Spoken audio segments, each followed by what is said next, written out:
All right, welcome back to U.S. History lecture videos. I'm Mrs. Richardson. Today we're going to move into Chapter 8. So we're going to move into post-World War I era, which is going to lead us into the 1920s. We'll have several lessons talking about the 1920s. Today we're specifically covering two sections of the textbook, prosperity and production of popular entertainment, transformation and backlash. There's quite a few learning goals. We're going to talk about the role of movies, radio, and the automobile in American culture. We're going to talk about nativism and describe the conflict between urban Americans and rural fundamentalists, if we get that far. So, welcome to the Roaring Twenties. You've probably heard of this decade. Some people like to joke about the 2020s being the next Roaring Twenties or trying to make them the next Roaring Twenties. Um, Post World War One brought huge prosperity to America and dramatic change. There's new technologies, um, and new waves of cultural and political movements, and Americans were a bit more united than they had been before World War One, due to, well, having a common enemy, as they did during World War One. Not everybody celebrated these changes. There was a lot of pushback from groups of people who did not want change, but it still brought change. So the first thing we're going to talk about is the rise of movies. So the 1920s, we start getting more movies being made as the technology develops, and more Americans attending movies, at least once a week on average. By the end of the 1920s, 90 million people went to the movies weekly. Most films during this time were silent and included film stars like Charlie Chaplin, Rudolph Valentino, and Clara Bow, becoming national celebrities. Movies offered an escape from everyday problems and hardships and gave people something to talk about that they had in common. They were also fairly affordable for people in all the classes. 25 cents for a double feature and a live show was affordable for the vast majority of people. When we get to the end of the 1920s, we start transitioning from silent films to talking pictures. The Jazz Singer premiered as the first talkie with synchronized sound. And this new technology quickly replaced silent films. The Jazz Singer was a massive hit, and eventually 5 major studios dominated Hollywood, most of which are still around today. Sound technology changed the entire film industry, how films were thought about and made. Rather than just having words on the screen with acting, actors now had to talk and have lines. So, how did Hollywood become the center of American film? Because film production actually started in New York. How did it transition? Well, Thomas Edison debuted, don't even know how to say that word, the kinetoscope in 1893. But filmmakers moved to California to escape Thomas Edison's expensive camera equipment patents. So he had patents on these equipment, and by leaving the state, people could get knockoff versions and save a lot of money. Southern California was a favorable choice because the weather was often sunny and warm, which allowed filming the vast majority of the year. Whereas New York, 4 seasons, cold winter, rainy spring, not as conducive to filming all the time. Hollywood was actually once a small village north of Los Angeles, but by the time we get to the 1920s and the late 1920s, Hollywood is becoming a major industry.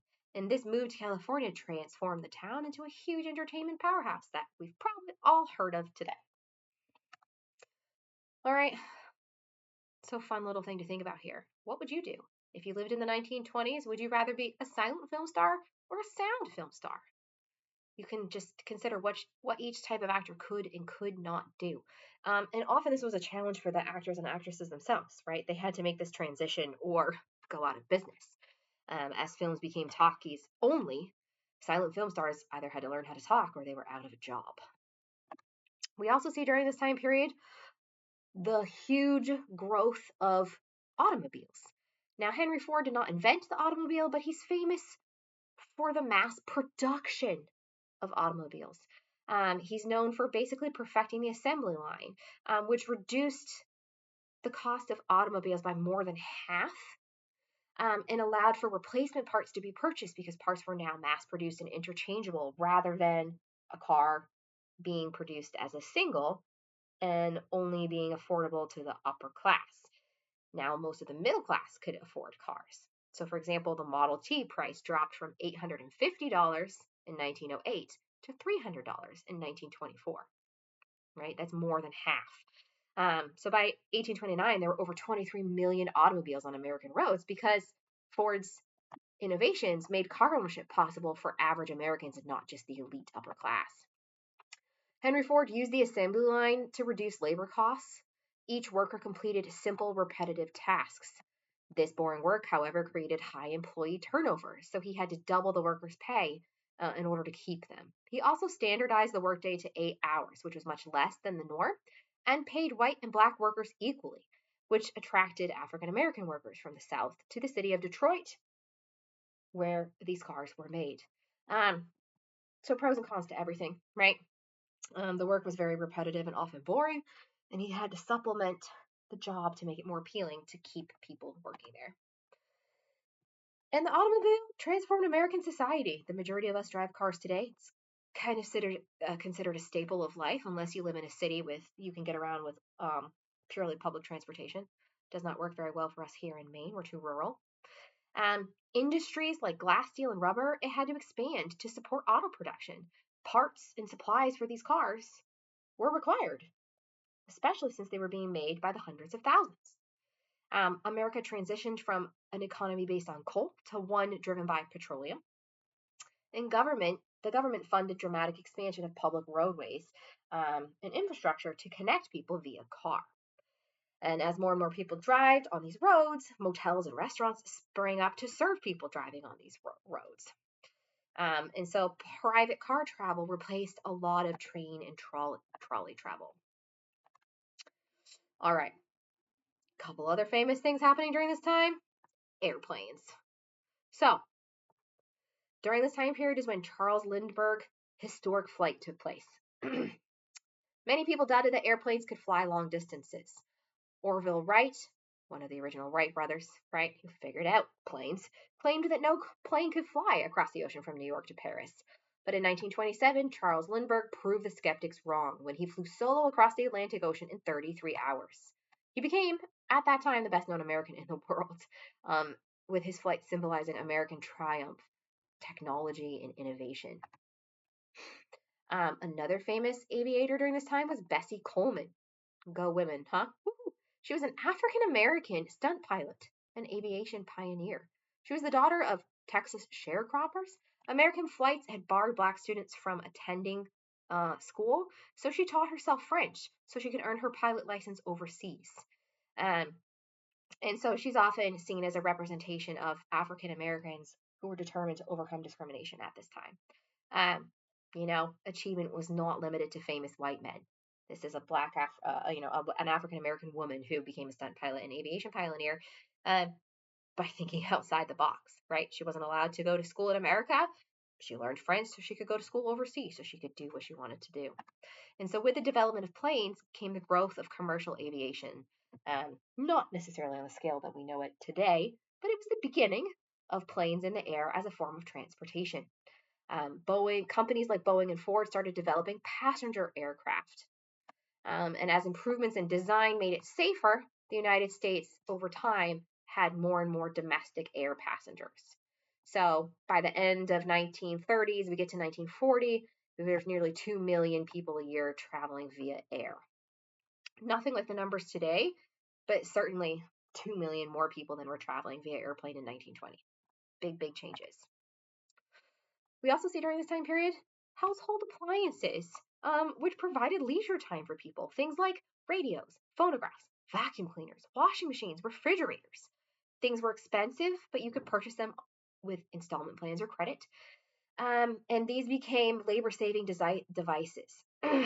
Ultimately, they were supposed to give women more free time, but often increased women's workload.